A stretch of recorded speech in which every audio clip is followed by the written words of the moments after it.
Good morning, dear students. My name is Abhijit Gupta, and today I will teach you the important compounds of carbon, that is ethanol and ethanoic acid. दो important compound हैं इनका नाम है ethanol and ethanoic acid. इसका मैं आपको formula बता देता हूँ क्या होता है।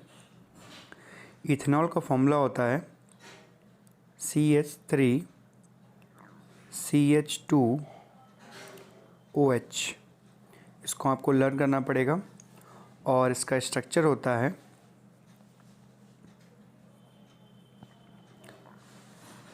C। इस तरीके से आप स्ट्रक्चर बनाएंगे इसका।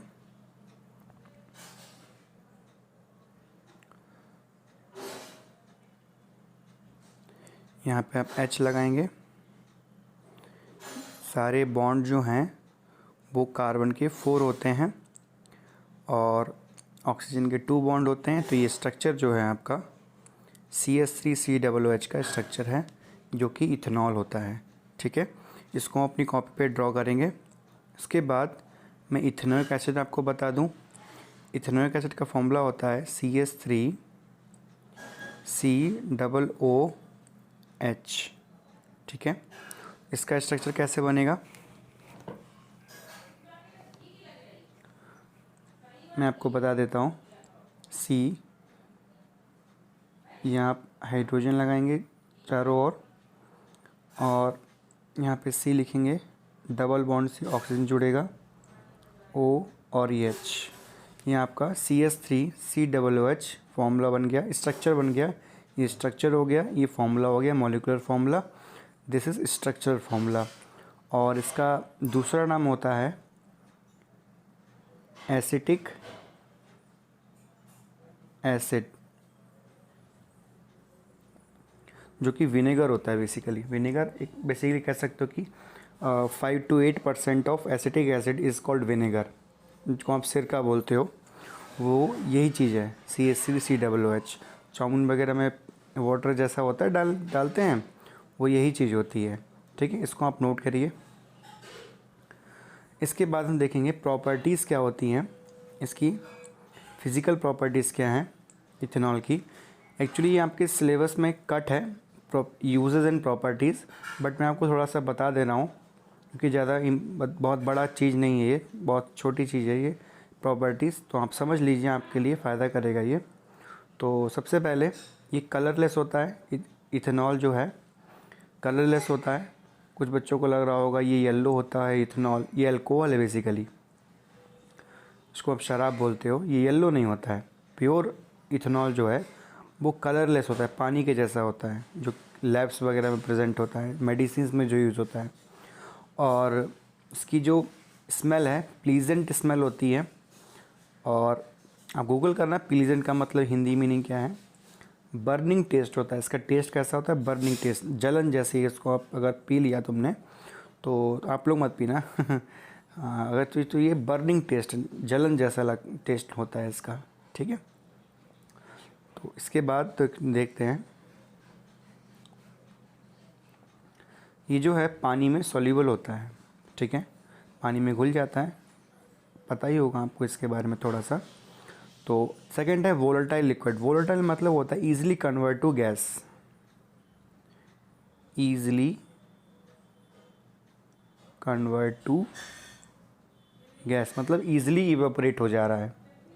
ठीक है, विद लो बीपी। इसका बॉइलिंग पॉइंट 351 होता है, यहाँ आपको ध्यान रखना पड़ेगा।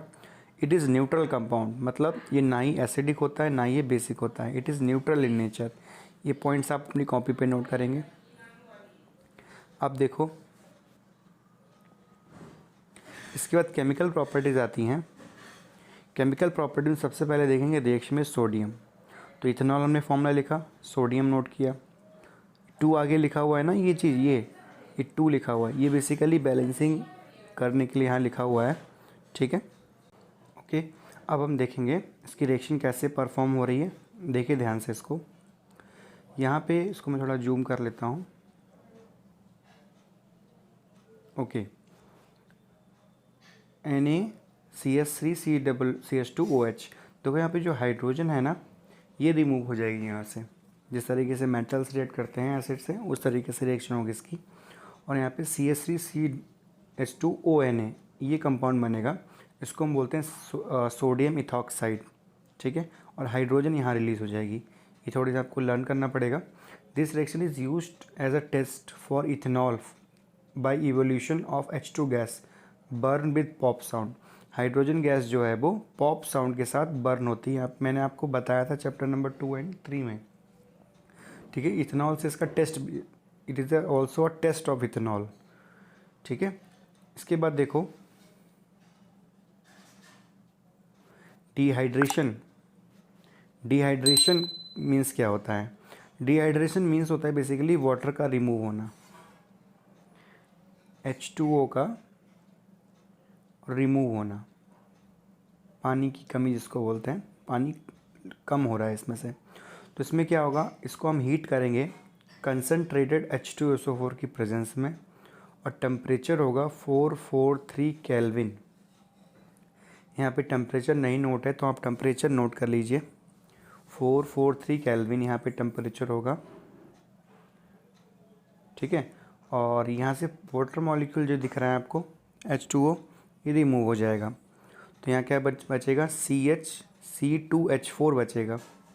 C2H4 तो वही मैंने यहाँ लिखा हुआ है, CH2CH2 डबल बॉन्ड। तो ये इथेनॉल क्या है, एक हाइड्रोकार्बन है। यहाँ से हमारा क्या बन गया, ईथीन बन गया। This is ethene. नेमिंग मैंने बताई है आपको पहले, तो ये आपको क्लियर है। इसके बाद देखिए physical properties of ethanoic acid क्या होती हैं। इथेनोइक एसिड की फिज़िकल प्रॉपर्टी सबसे पहले ये कलरलेस होता है, पानी की जैसे दिखता है, और एक खट्टा होता है टेस्ट में, एंड स्मेल लाइक विनेगर, ठीक है। विनेगर की जैसे इसकी स्मेल होती है। और इसका BP है 391 केल्विन। प्योर CH3COOH इस फ्रीज्ड। अगर हम प्योर CH3COOH की बात करें तो ये फ्रीज हो जाता है। ऐसा क्यों? यहाँ पे क्या लिखा हुआ है, it forms colourless ice like solid, so it is called glacial acetic acid. Basically इसका जो मेल्टिंग पॉइंट है ना, वो 17 डिग्री सेल्सियस होता है। 17 डिग्री सेल्सियस इसका मेल्टिंग पॉइंट, ठीक है। तो ठंड में क्या होता है, ये टेम्परेचर तो इससे भी कम होता है ठंडों में। विंटर्स में क्या होता है, temperature around 7 degree 8 degree 4 degree approx इतना जाता है। तो क्या होगा, ये ठंडियों में फ्रीज़ हो जाता है, सॉलिड में कन्वर्ट हो जाता है, बर्फ़ की जैसे, ठीक है। तो उसको बोलते हैं ग्लेशियल एसिटिक एसिड। अगर पेपर में आए what is glacial acetic acid, तो इसमें आप लिखोगे pure acetic acid has melting point 17 degree Celsius which gets freezes in winters, so it is called glacial acetic acid। ये अपनी कॉपी पे नोट कर लेना, ठीक है। इसके बाद देखो आप केमिकल प्रॉपर्टीज, ये थोड़ी सी इंपॉर्टेंट है। सबसे पहले esterification. Esterification reaction direct question आता है, व्हाट इज स्टेरिफिकेशन रिएक्शन। तो it is a reaction between ethanoic acid and ethanol to form ester. Simple है, reaction between ethanoic acid and ethanol to form ester is called esterification reaction. अभी ester क्या होता है ये आपको मैं थोड़ा बता देता हूँ। ईस्टर क्या होता है, बेसिकली एक स्वीट स्मेलिंग कंपाउंड है ईस्टर, ठीक है। ये जो कि परफ्यूम वगैरह बनाने के लिए यूज़ किया जाता है, ठीक है। इसमें बहुत सी अच्छी सी मीठी मीठी सी महक आती है।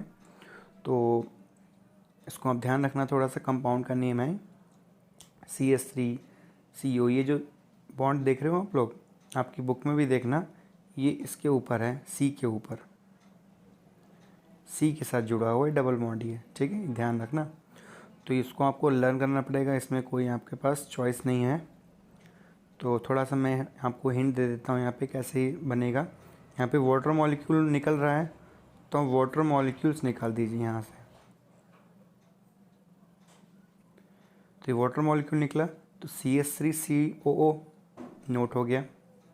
अगर आप चाहो तो जो O नीचे लिखा हुआ है इसको आप ऐसे भी लिख सकते हो, CH3COO CH2CH3, नीचे ना लिखिए, ऐसे भी लिख सकते हो। तो ये जो है ना बैक साइड से अटैच हो गया, ठीक है।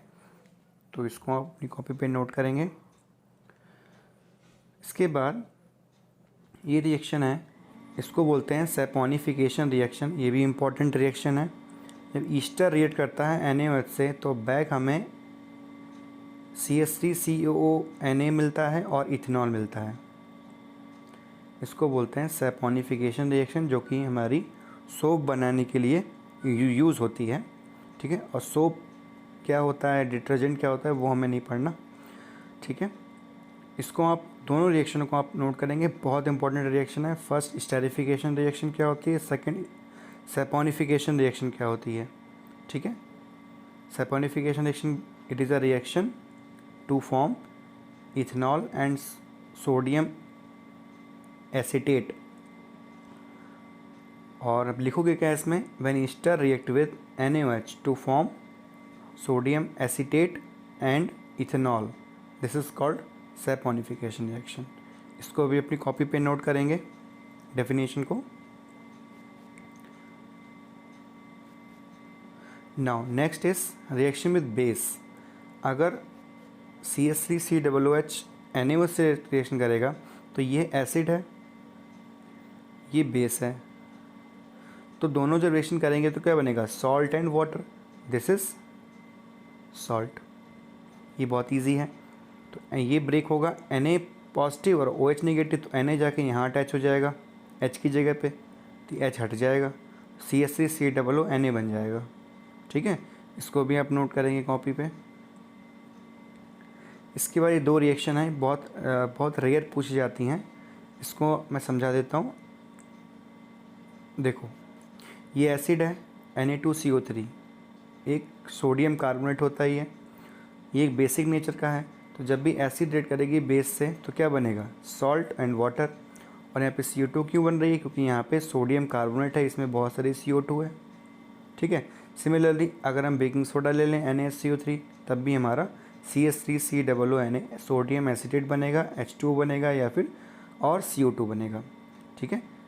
ये बेसिकली इनो जो होता है ना उसमें इंग्रेडिएंट होते हैं, ठीक है। तो ये आप रिएक्शन थोड़ा सा लर्न करने पड़ेंगे जो लास्ट के रिएक्शंस हैं। और इसके बाद जो टॉपिक है आपका सोप एंड डिटर्जेंट, ये टॉपिक आपको गुड लक है, आपका नहीं पढ़ना है, थोड़ा सा टफ पोर्शन बच्चों के लिए होता है, तो ये आपको नहीं पढ़ना है, ठीक है। ये वर्क सब आप करेंगे, इतना जो मैंने इसके पहले कराया है, सोप यहाँ से लेके यहाँ तक करेंगे आप वर्क। और स्टार्ट कहाँ से करेंगे, इस जगह से स्टार्ट करेंगे, ठीक है। ये सारा वर्क आप अपनी कॉपी पे नोट करेंगे। Thank you everyone.